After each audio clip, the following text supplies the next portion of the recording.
let's jump right in with welcoming everybody. Thank you for peeling off a portion of your morning for this. And I guess we'll consider reviewing and approving the January 7 meeting minutes. I can move that. I'll second. Motion by Richard, seconded by Bill for the January meeting minutes. Any further discussion? Hearing none, thank you for those of you that had a hand in assembling those. All in favor? Aye. Aye. Aye. Great. So Claire, there's Ag CWIP, there's Core Services. Do you want to wait until Kate jumps in on the enhancement project by Lena, or just get right to the Lena's discussion? Actually, Well, that is Kate, one. yeah, Kate won't be able to make, oh, Kate, I'm sorry. I thought you were talking about Katie. I think, so this is the only other item we have that needs approval. We could start going through it. If Kate joins and has questions about it, happy to revisit it, but I would maybe just continue on with the agenda.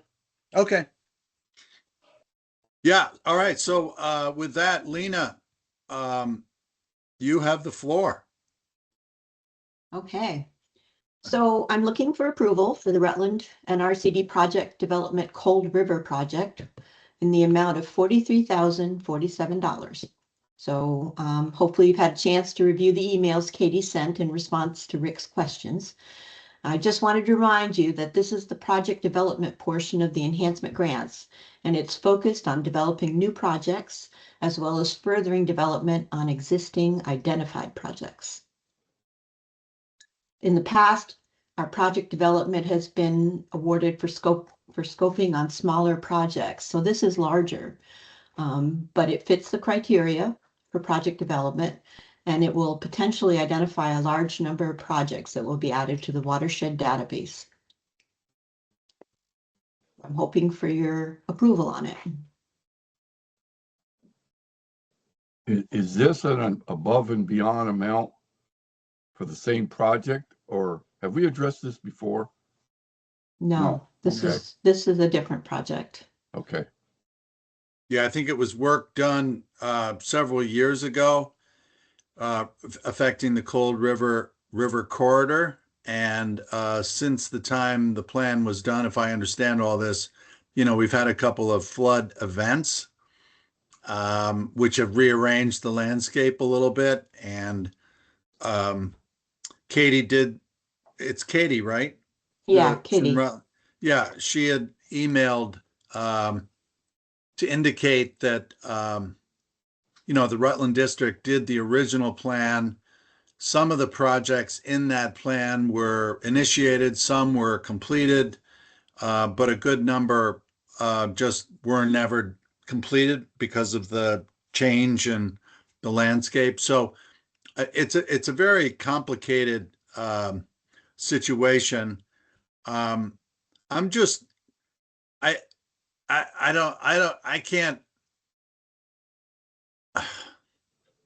looked over all the stuff that you sent, Lena. It's hard to get a handle on this. So it's really designed to reassess the watershed, the river corridor, and to try to get potential projects in the database. Is that? That's right. Yeah. Yeah, it's and that's it's what project development is. That's what yeah. DEC wants us to do with that grant, is to identify new projects. Yeah, I mean, it's just because we have no control over the weather, fortunately. And it seems that we're always going to be in a situation where if we want to do something, we can't do it unless it's in the project database. So we're always, right, scrambling to make sure that everything that's wrong is in the database that needs to be fixed. So I don't know. Do any of you have any sense as to whether instead of doing the entire Cold River watershed river corridor reassessment, if there's any way to kind of break this up into, an upper watershed and lower watershed where the district looks at the Cold River watershed in phases? I don't know how to.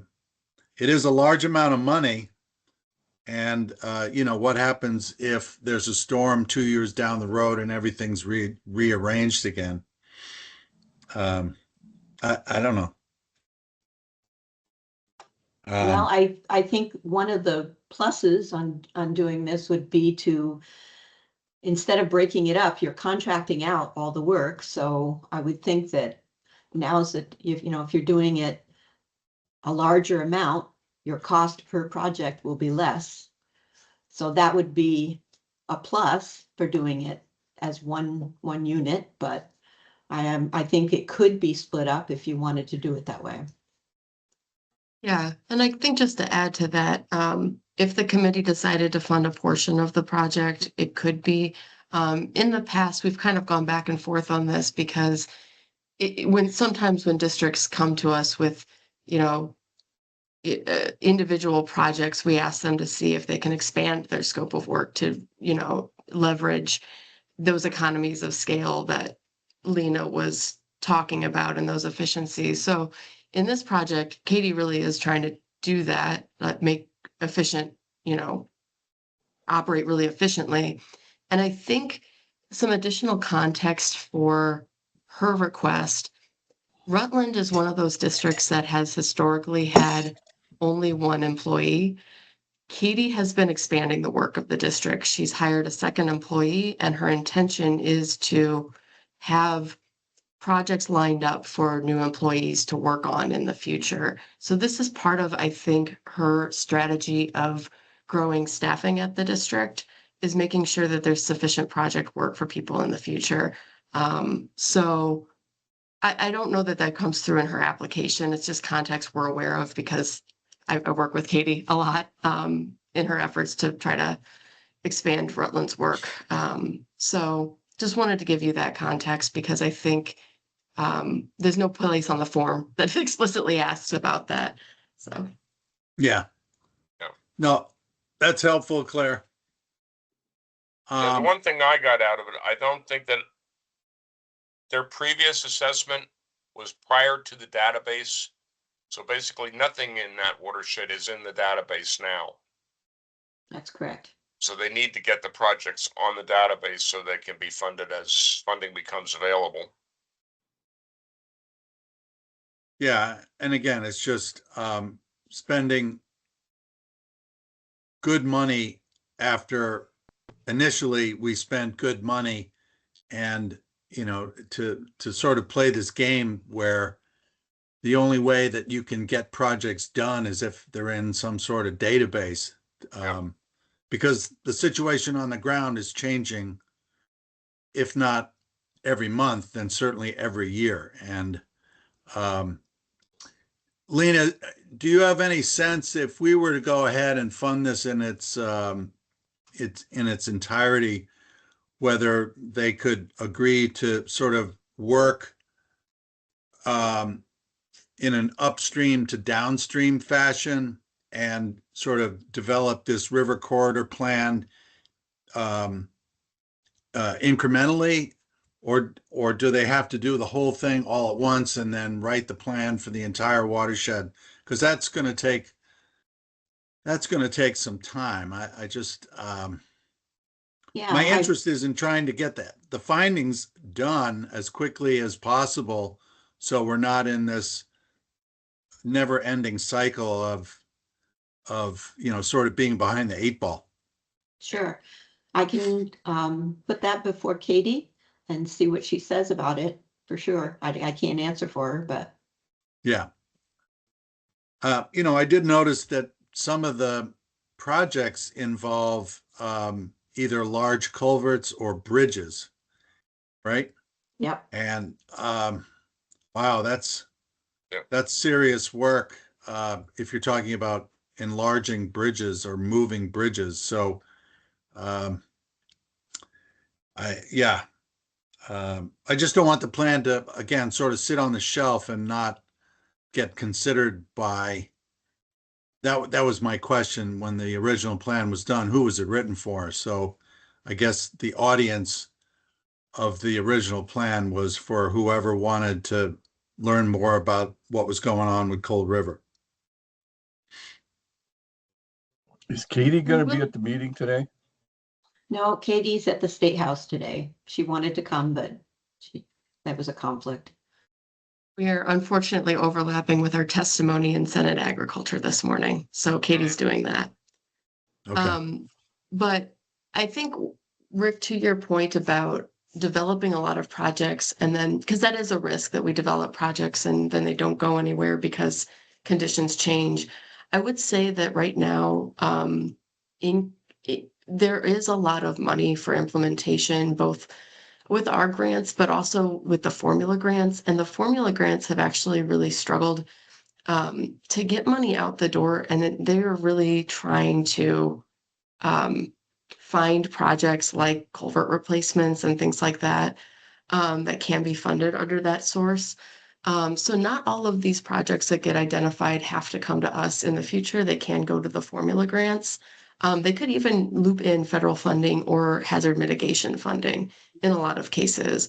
So I do think that these projects would be fundable and have homes in the future, or even could be picked up by other entities like the Regional Planning Commission or a watershed group in the future.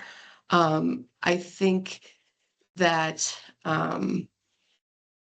Katie has good relationships with those groups. And so if there were, I think there's less of a risk of things getting bogged down, just given the energy she has and the need for projects. But some of them, as you flag, would need to probably leverage additional funding sources like bridges, may need federal match or something like that. So Yeah. I don't know. So again, we could vote to fund at least part of it and see how it goes. Or I think one other piece of context here is that we probably want to get Katie an answer sooner rather than later. She will be going on maternity leave briefly. And so, but she does have another staff person who can continue on with this work while she's out. So as long as we can get her an answer before she goes on maternity leave, I think this can move forward. So I guess I would just ask, I know we can follow up and get more information, but I'm hoping we can get some kind of determination today, even if it's partial funding, so she can keep moving forward with her timeline. Yeah. No, I'm okay with the idea of 43,000 proposal funding it fully. I would just like to see if we could sort of interject our interest in having them do the revised river corridor plan in kind of some sort of strategic way so that as findings are produced, those findings are made available to be reincorporated into the river corridor plan for the Cold River watershed once all of the assessment is done. You know, I prefer not to wait to release findings until the plan is done in its entirety. How long of a stretch is this project? You talk the Cold River. What is it, a mile? I think that it would be done fairly quickly. Once they subcontract out to the person who's doing it, it'll probably be through this summer. I think that was her plan. And have it available by fall. Yeah, Like I went to Claire go get my mentioned. gazetteer, Richard. Yeah. The The Cold River watershed is map 29. Cold River watershed is comes down and crosses underneath Route 7. And I'm going to say the Cold River watershed is quite large. Yeah. It joins into Mendon Brook. Anyway, Cold River, yeah, it involves Shrewsbury, comes down, crosses underneath Route 7 in North Clarendon, and then it joins up the Otter Creek west of Route 7. So it goes, Cold River watershed extends all the way up basically to the Long Trail. So it goes quite a way. I can't tell you the size of the watershed, but it is fairly large as a tributary. There's a point that Claire brought up that helps in my decision anyway, is that if this is approved, it opens up their ability to get grants from other organizations. Right. Which I didn't know beforehand. And I said, well, that's going to be a pretty big bill for us. But since it opens up the possibilities, they can get grants from other state or federal funds. It makes it more tolerable. Yeah, there's a fair amount of work that in spite of the need for a reassessment, I think it's fair to say there's a fair amount of work that really needs to be done. And if this sharpens our awareness of how things have actually gotten worse since the original plan, then all the better. But again, I would love to see, rather than waiting for the finished product to come out, to have some ability to communicate the findings as they are known and get the projects into the database. So, Right. So, Yep. Any more discussion? If not, I'd entertain a motion. Or I'll make a motion. I agree to approve the proposal as submitted by the Rutland District for a revised river corridor plan proposed by the Rutland District for 43,000 and whatever the figure was, Lena. I could second that. Motion by Rick, seconded by Richard. Any further discussion?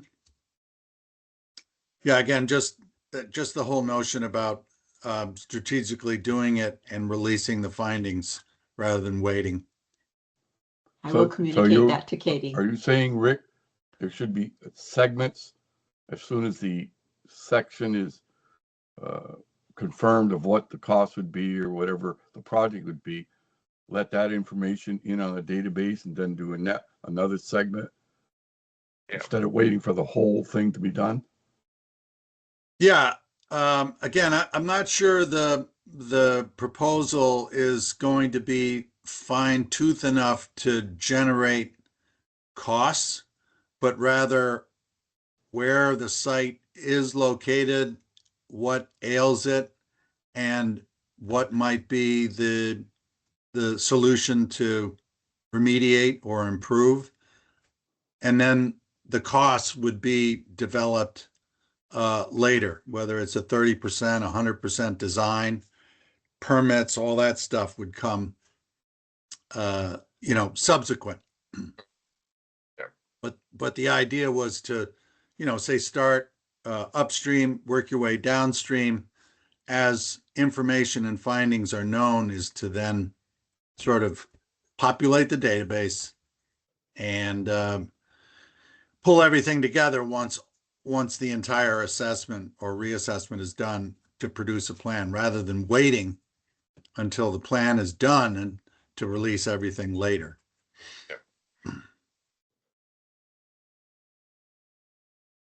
Any further You- discussion? Does Lena, do you think that's doable? Or Claire? Yeah, I Katie believe isn't here. the nature of the way a project development develops, how it happens is conducive to this exact thing. So this is Okay. exactly the way it happens. That sounds even better. Yep.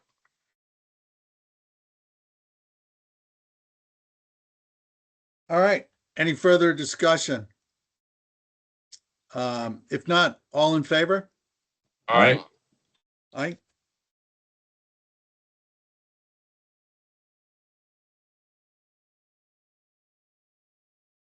Thank you. Well, thank you for clarifying or help clarify somewhat the muddy water. Yep. You too, Claire. That's what we're here for. Yep. Great. The only thing I know that likes muddy water is catfish. All right. Well, Lena, thank you very much for tracking down all that information, working with Katie. We'll look forward to understanding once this project gets going, understanding what they're finding, and if anything, it may show how things have degraded since the original plan. Yep. So next up would be Ag CWEP. I see Emily's here. Yes, and Emily may be driving due to a daycare late start. So Emily, how are you doing? I'm driving. I can try to give a quick update, but I might drop.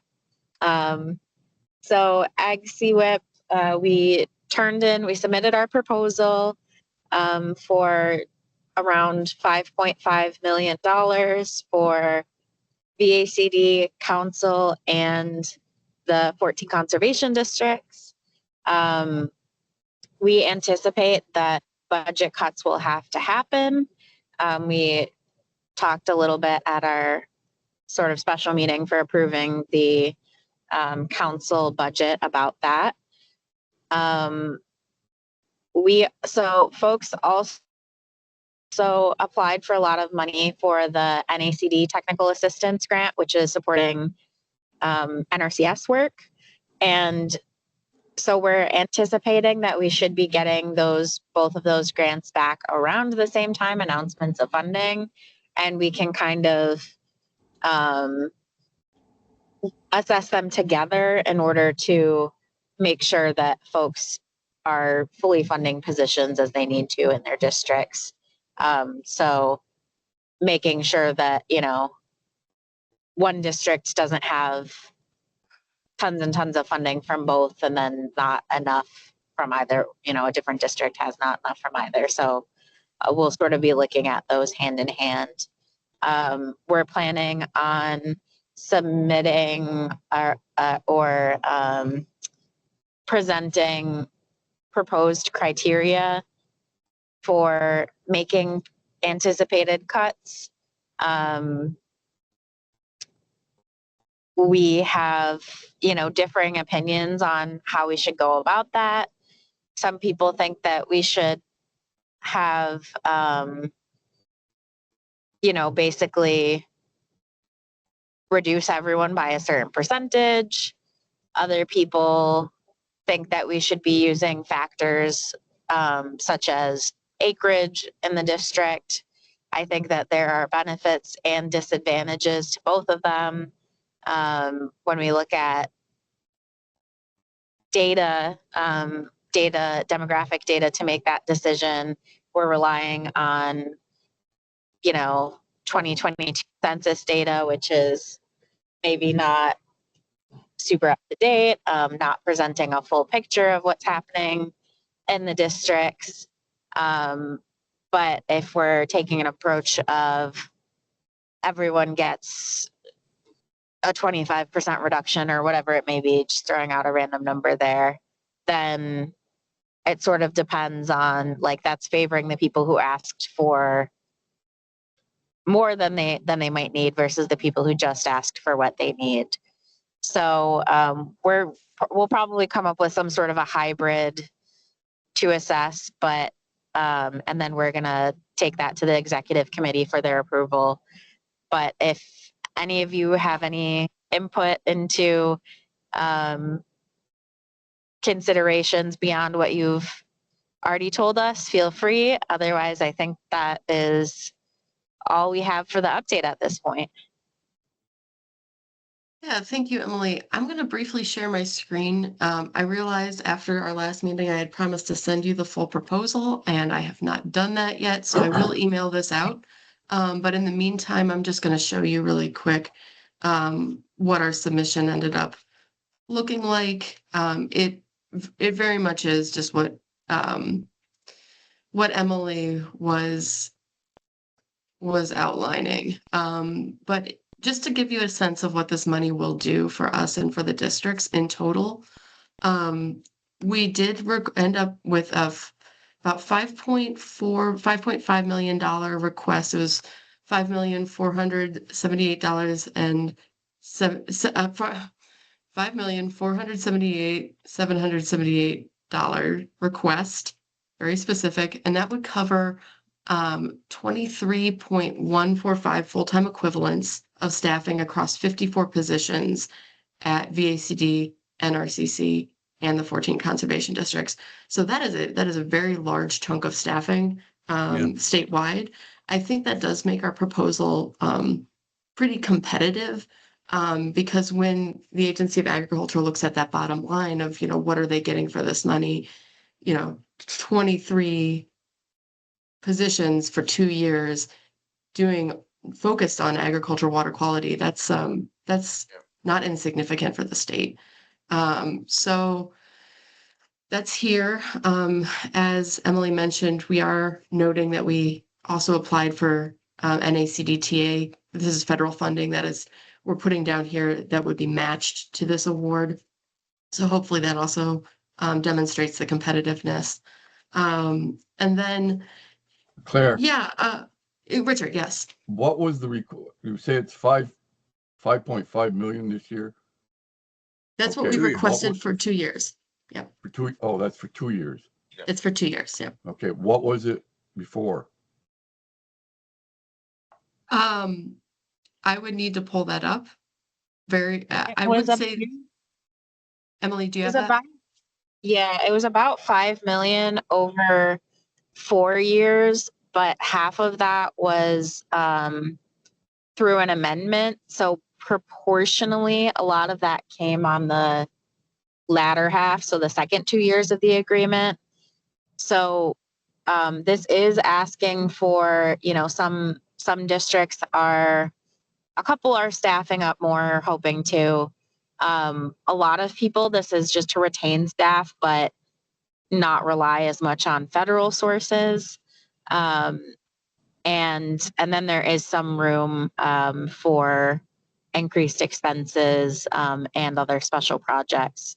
So I think initially I was feeling like, wow, we asked for about 5 million over 4 years previously, and now we're asking for 5.5 over 2 years. That feels like a huge jump.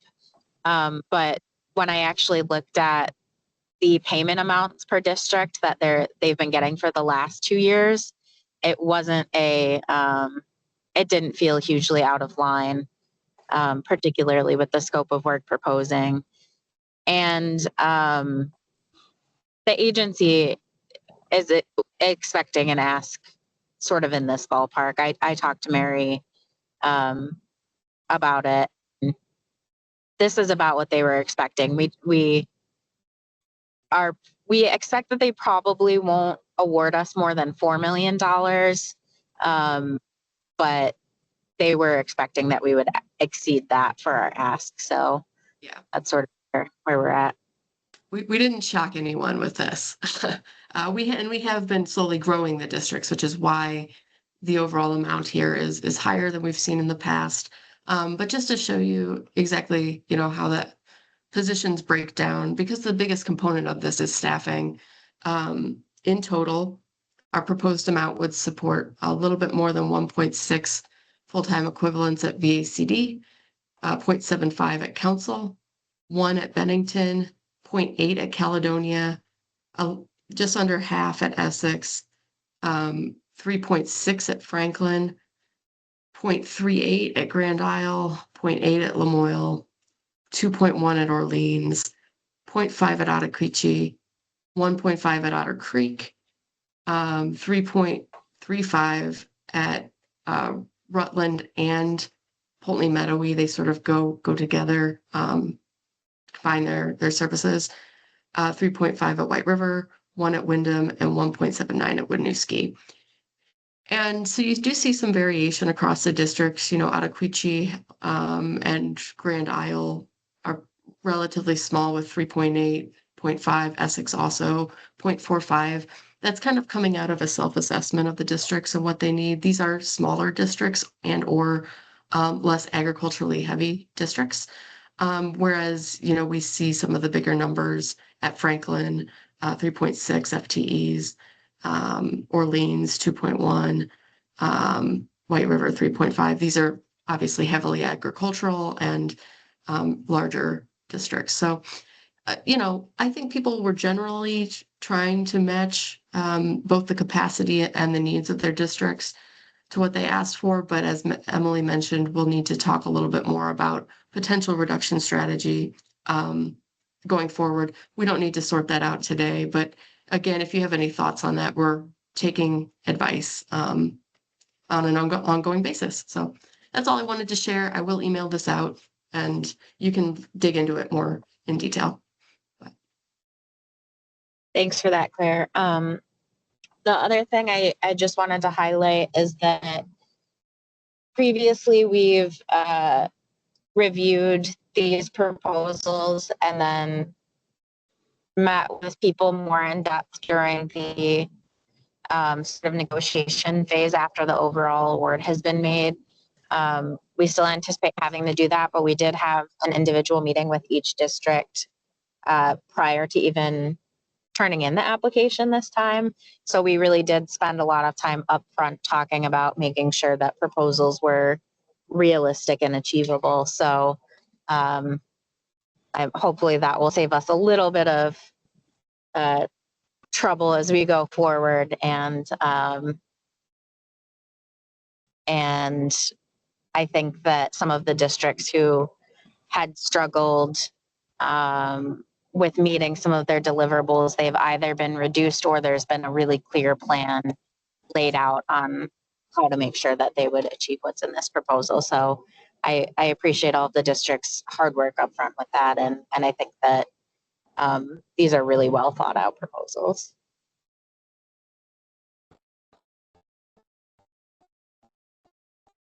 Are there any other questions? Yeah. You mentioned in the event the Agency of Ag comes back and says, sorry, we can't give you the 5.5, so you'll have to figure out a way to reduce it, whatever they tell us to reduce it by. You mentioned percentage cuts, mentioned using some sort of land use factors or metrics.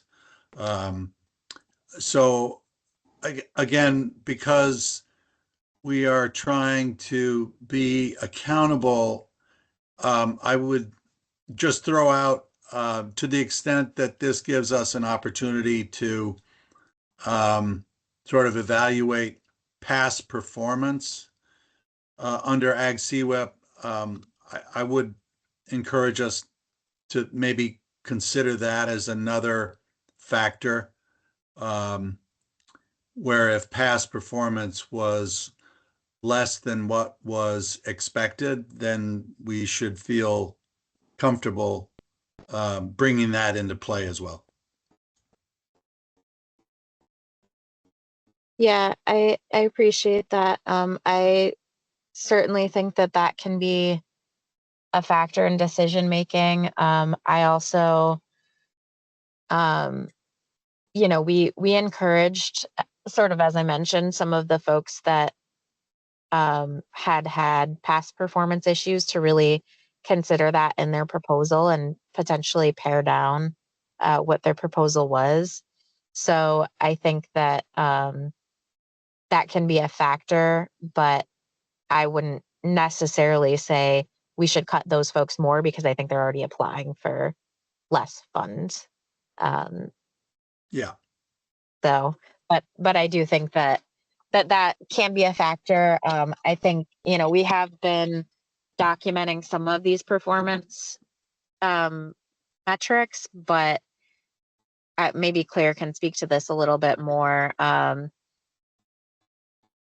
I think, there have been some discussions in the past of having more policy developed around performance metrics, and we don't have a super clear policy yet, and we've been hesitant to make really direct funding decisions until it's clear to districts what those performance metrics are. Are we still, Claire, do you feel like we're still sort of in that place, or do you think at this point it's been discussed enough that folks know to expect that?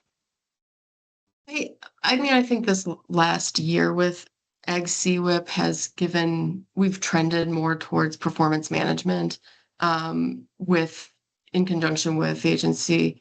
So I think people are sort of aware of that. I would say in our proposal, Michelle Monroe, VACD, did put some specific language around performance management and sort of outline for the Agency of Agriculture how we would go about evaluating district performance. I could actually maybe share my screen again just to show you what she put. But basically, this is just saying we will be paying attention to where people are at against their proposed deliverables. If they're falling behind, here's what we'll do. And part of the reason we shifted some of the reason why we shifted the parent agreement to VACD is because VACD has more ability to backfill district capacity. So here's what we have in the proposal. So each reporting period, VACD will review district's progress in relation to proposed deliverables. If a district is more than 10% behind anticipated progress, VACD will meet with the district to discuss performance and request a plan outlining how it will catch up. VACD may also request quarterly progress reports particularly if a district is behind in more than one deliverable. So there will be a little bit more monitoring and a little bit more communication around, progress. VACD will directly support districts in reaching deliverables. So if a district is clearly unable to meet its deliverables, VACD will evaluate options, including shifting funding to another district or to tasking VACD staff to meet the deliverables. So that's here. And I just wanted to clarify, we have been monitoring people's progress on deliverables pretty quickly, but we didn't have a clear policy for at what point do we begin to pull funding, which I think you folks are aware of became an issue when we were looking at Lamoille and all of their challenges they were having. So the monitoring has been happening, but we thought that this would be a clear policy laid out from the get-go that will allow us to say, okay, this is the point at which we need to either have a clear remediation plan or think about redistributing funding. So right now we have 10% deviation as sort of the trigger point for having a conversation and saying, hey, how are you going to catch up? And then beyond that, it is still, I guess the language here is still a little open-ended in terms of, determining that a district will not meet a deliverable. We can maybe do some more work in that area, but we are trying to be clear upfront, as Emily said, that, we're going to be doing this assessment. And as Emily noted, I didn't mean to imply that we weren't monitoring before, because we always have been. It's just, we're trying to be a little bit more upfront about the potential consequences of falling behind. So, yeah. Yeah, no, staff turnover, that comes into play.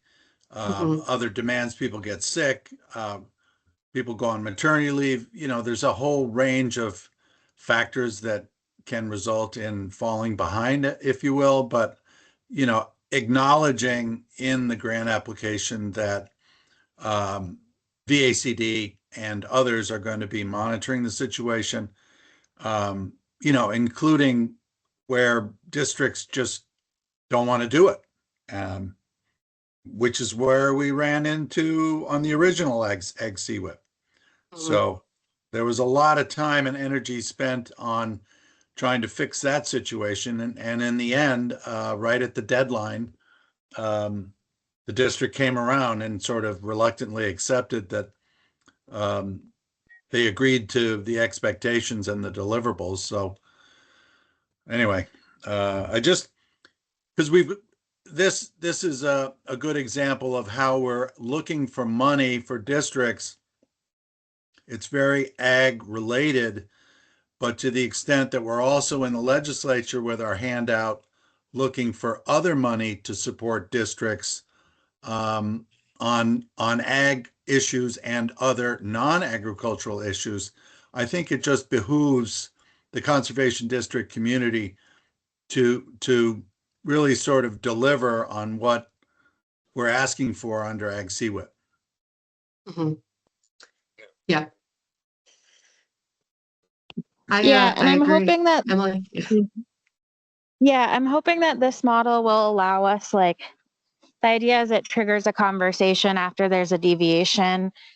But if there's a, turnover is one of the big, as you mentioned, Rick, I think it was Rick, that's one of the big issues that we have.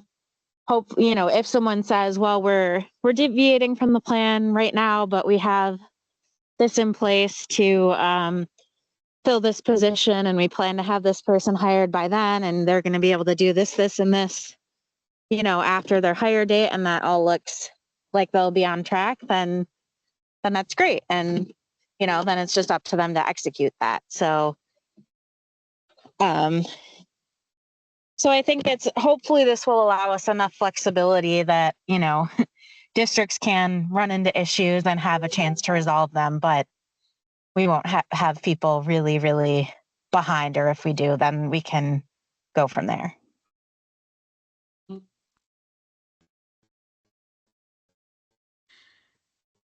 Well, I want to just pause and welcome Willie. And Willie, I don't know if you want us to catch you up, we're just talking about Ag CWIP. But if there's any other questions, happy to talk through those.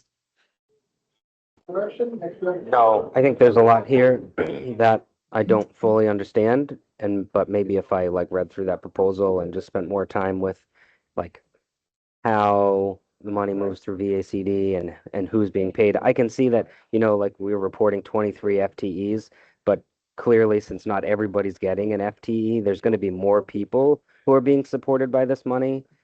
But I think there's a lot more to understanding that whole thing that I could, I could probably spend days talking to you, Claire, about how this is all breaks out. Well, I will say if anybody wants to talk, we can always set up a meeting with me or with me and Emily to talk through this. And again, I will send out the full proposal. I'm sorry I haven't already, so you can dig into the details. But yeah. No, I think that at this level, it just doing this work is important. I hear a lot of the discussion about the challenges of getting the employees and keeping them, and then actually meeting, the deliverables, because it's hard to employ people. But it also seems like that's what we're trying to do. It all looks good to me. This proposal, this Ag CWIP is one of the reasons that I'm involved. This is the work that I want to see done. Yeah, it's pretty fundamental for us. So we'll keep you updated as this develops. Again, a lot of the conversations about strategy on potential budget reductions and performance management will sort of be happening on the VACD side of things. But because council's been so heavily involved in the past, welcome to weigh in and share insights from past years on how this has happened. So anything else? Rick, I think that's all we had for this item. Right. Well, Emily, thank you. Keep both hands on the steering wheel. wherever you are and wherever you're going. Thank you for that update. Fingers crossed the 5.5 million is approved in its entirety, and we can take the next step. So, core services update, Claire, if that's the next item. Yeah, well, so I was hoping to be able to talk about our proposed FY27 budget today. The governor gave his budget address yesterday. So the proposed FY27 state of Vermont budget is out there. I have not been able to find our line item in the budget yet. So I've been digging through budget documents.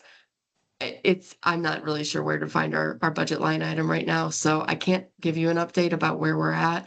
I'll email that out once we have it. Obviously, that will inform VACD's lobbying efforts in the State House. I will probably know more today just because VACD and some district managers are at the State House today testifying to Senate Agriculture. So we're sure to know more. I was just hoping to have it for today's meeting and I couldn't get it. But for this year's award, I guess just to give a brief update for the FY26 Core Service Award, we are at this point in the year, we are at the point where we are asking districts for their final deliverables, which are related to district elections.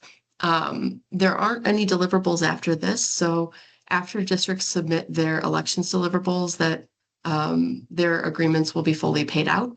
Lena has been running payments to districts that have met all their deliverables so far. We are still waiting on a couple of districts, and just, I guess, to highlight a few issues we have run into. Right now, Otter Creek needs to re-release their opportunity for election. They did not meet the notice requirement for their elections. So that unfortunately is something that we'll need to work with that district to come into compliance on. And it's sort of an unfortunate situation. Pam did put a notice in the paper, but the dates were wrong. And so it's a little bit of a dotting I's and crossing T's situation, but Lena and I are going to be working to support that district to try to make sure their elections are done and documented correctly. Though, of course, like with many districts, we don't anticipate a competitive election. We just want to make sure that that the board is aware of their obligation and doing things correctly. So that's one outstanding issue. And then we are still waiting on some reporting from a handful of districts on some other items. Like project and financial reporting, we still have a handful of districts that are trickling in on that. That does feed into our annual report. So our finance section of the annual report is not complete until we have complete reporting. And the projects, we are moving forward with reporting an annual report, even though they're incomplete. So for example, we don't have White River's project results yet, which is unfortunate because they do contribute quite a bit to the agricultural results. But we really can't wait. And I just want to make the committee aware that in the past, we've been a little bit more lenient with districts on, timing of deliverables and meeting deliverables, because core services is like the fundamental, funding for districts. Particularly last year, we went ahead and paid some invoices while people were facing federal funding freezes. Right now, we're not doing that. We are requiring the deliverables be submitted before paying. So if you hear any complaints from districts about like, where's my core services payment, it's because they haven't met the deliverables. So just wanted to put that out there. We are being a little more hardline and trying to ensure that, we are doing that dotting of I's and crossing of T's. So that's really just my general update. Unfortunately, I had hoped again that the FY27 numbers would be available, but that's just a general update then. I'll be happy to answer questions though. Yeah, again, just as a reminder, we asked for, what was it, 948,000 for FY27? That was the figure? Yep. Yeah. Yep, that's what we asked for. Okay. And I guess the good news, maybe good news, is I'm not finding the 112 number anywhere in the budget. So my guess is that we're getting more than that in the initial budget, but I can't confirm that. So I'll email that out when I know. Yeah. Well, we're still early in the budget process. I mean, he just gave the speech yesterday, and Yep. until they actually pass something, we won't know the final numbers. Right. Yeah. Yeah.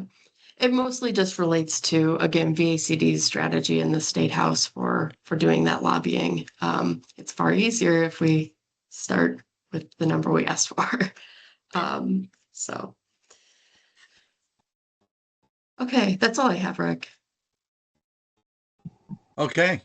Well, yeah, hopefully it won't be too much of a struggle to tie off and get what's needed for the FY26 core services work. So, so looking at the agenda, there's some administrative updates. Is that, unless Lena or Emily, are there any other grant updates as needed? Okay. So moving on then to admin updates. Yep. So at our last meeting, we talked about the bank account. I have initiated the process to switch to Union. I've filled out the initial paperwork, including our signers list, which we voted on last meeting. I would say that you were probably going to be getting emails from Union Bank if you haven't already. They're at the process where they're going to be sending out DocuSign, just documents for you to sign. And they will also need a copy of your photo ID. So I have mine, Lena's, and Rick's. I have not received Bill or Willie, yours. You can also just email that directly to Union. The person who's reaching out with the DocuSign will potentially be requesting that as well. You can either email that to me and I can get that to Union Bank, or you can follow up with the emails that Union is going to be sending you. So just wanted to put that on your radar and answer any questions or concerns if there's anything you'd like to talk about that process. Yeah, I signed off on that yesterday, and there was no mention on the stuff they sent me about the photo ID. I mean, it's not a problem. So yeah, I wasn't quite clear in her emails if she was going to be requesting that or not.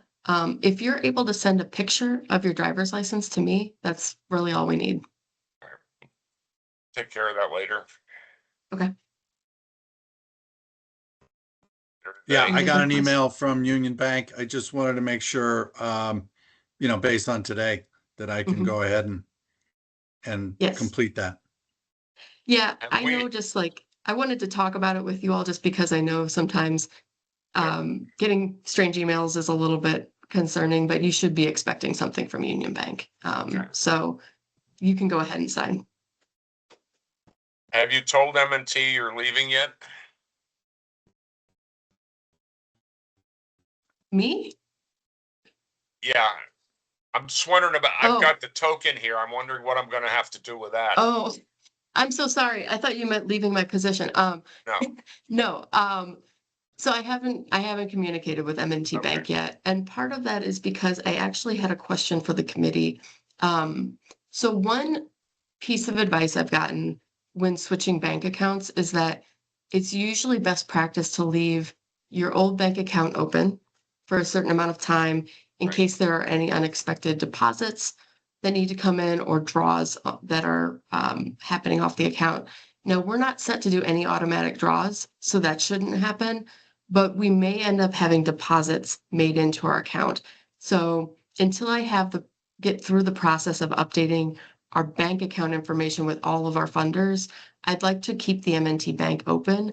My recommendation is maybe 6 months. And so my strategy, 6 months to a year. So I guess my strategy that I'd like the committee's approval for would be to leave a certain amount of money, maybe $50,000 in the M&T account and move the rest over. We didn't talk about that last meeting, so I just wanted to make sure everybody's okay with that. Yeah, that sounds good. Yeah. Like you say, you may have some monies coming in. Yeah. And it lags, so yes. Then when you hit a Claire, couple months, finally they go 0-0. Well, then. Yep. Those are out. Claire, Sounds I good. noticed Willie's got his hand up. Yeah, Willie.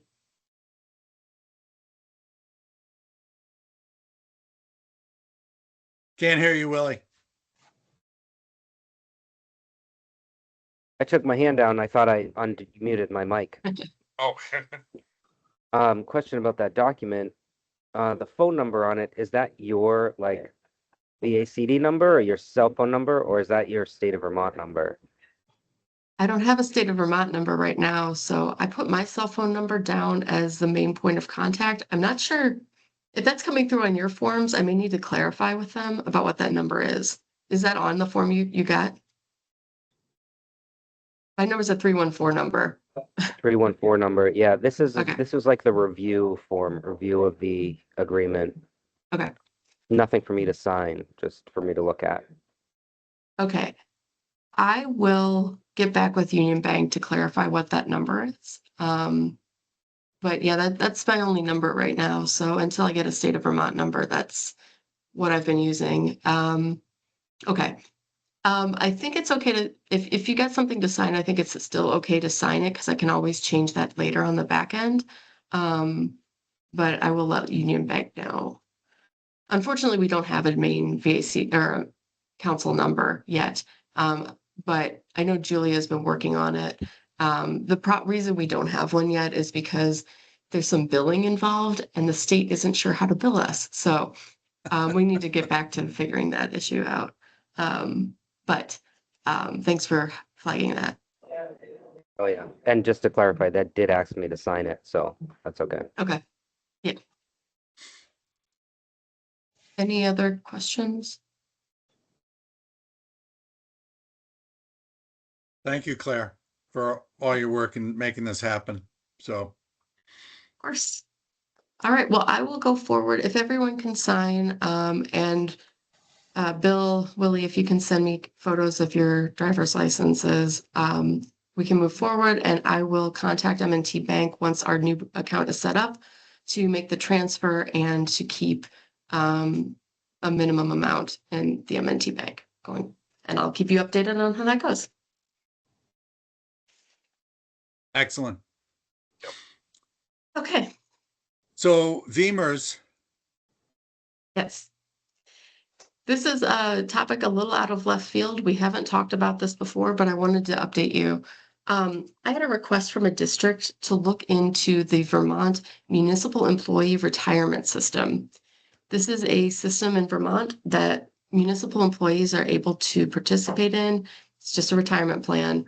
It sort of parallels what the state does for the state employees, but it parallels that for municipal employees. So town staff, RPC staff, all the municipal employees in Vermont can participate in this retirement plan.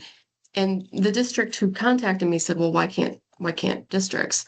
So I did contact the agency that administers VMERS, and their initial determination is that districts are not eligible because they don't believe districts are municipalities. So I will need to follow up with them. This was a determination that their legal counsel came to after looking at our statute and at the municipal various municipal statutes under Title 24. So this is kind of a complicated area because nothing in our statutes explicitly says that districts are municipalities. We have always given the guidance to districts and districts are municipalities because if they're not, it's really unclear what they are, as units of government.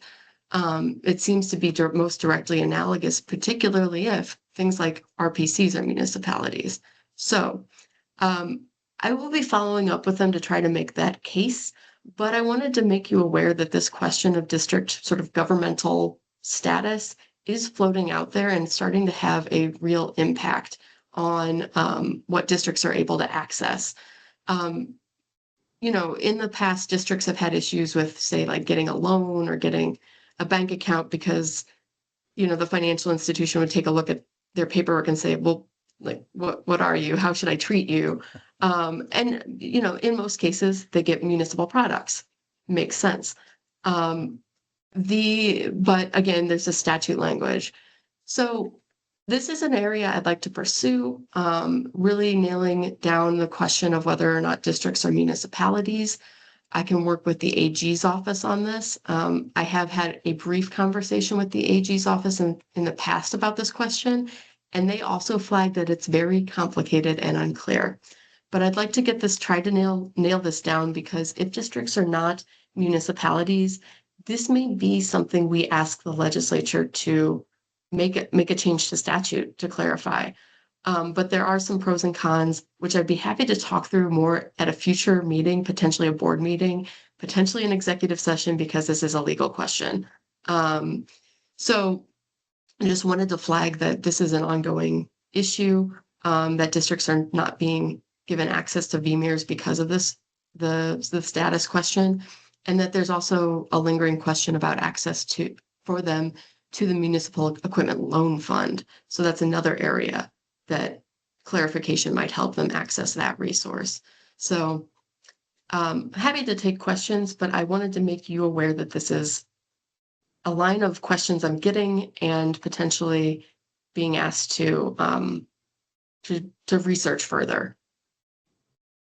Any questions or concerns? Well, concerns, yes. I won't go into those at the moment, but yeah, because it's a house of cards, right? And Yep. so not just retirement system, but everything else. So I guess, be careful what we ask for. But Yep. if we need clarity, then conceivably it can work to our advantage in a number of different directions. So I think I might like to, Willie, I need to reach out to you about developing an agenda for our next board meeting. I might recommend an executive session at that meeting just to talk about this legal question. Because I do think, as you say, Rick, it has some potentially big implications, and we don't want to maybe move too fast on triggering any of those potential implications.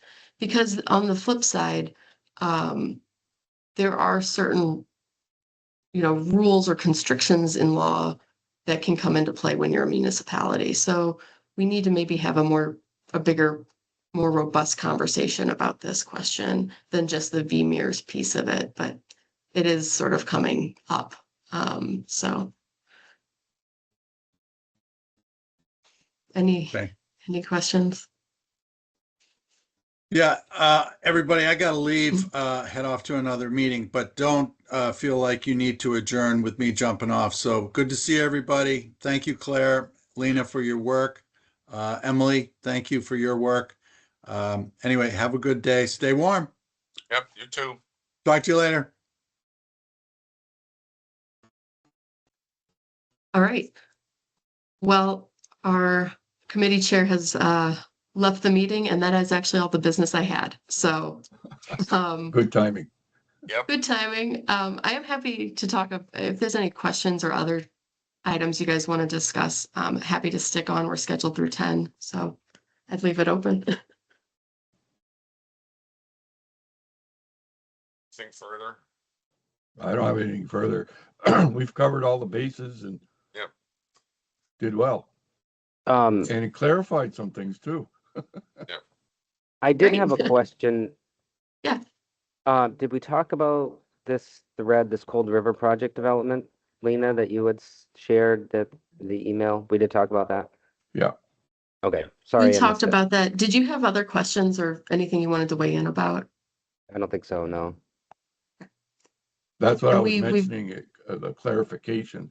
And the questions were asked, the opinions and discussion was made, and it clarified the point on my side anyway, so that we did get an approval on it.